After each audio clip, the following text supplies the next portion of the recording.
ಇದು ಮಹಾರಾಷ್ಟ್ರದಲ್ಲಿಯ ಕೃಷ್ಣಾ ತೀರದ ಸಾಂಗಲಿ ಕ್ಷೇತ್ರ. ಇಲ್ಲಿ ಶ್ರೀ ಸತ್ಯವ್ರತ ತೀರ್ಥರು ನೆಲೆಸಿದ್ದಾರೆ. ಶ್ರೀ ಸತ್ಯವ್ರತ ತೀರ್ಥರು ಪಾಂಡಿತ್ಯ ವಿದ್ವತ್ತುಗಳಿಂದ ತುಂಬಿದವರು. ಅವರ ತಪಸ್ಸಾಮರ್ಥ್ಯ ತುಂಬ ಹಿರಿದಾದದ್ದು.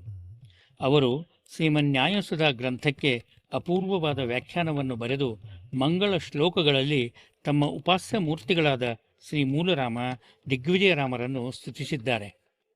ಅವರು ಫಾಲ್ಗುಣ ಶುದ್ಧ ಷಷ್ಠಿಯಂದು ಸಾಂಗಲಿಯ ಕೃಷ್ಣೆಯ ದಡದಲ್ಲಿ ಸಜೀವ ವೃಂದಾವನಸ್ಥರಾದರು.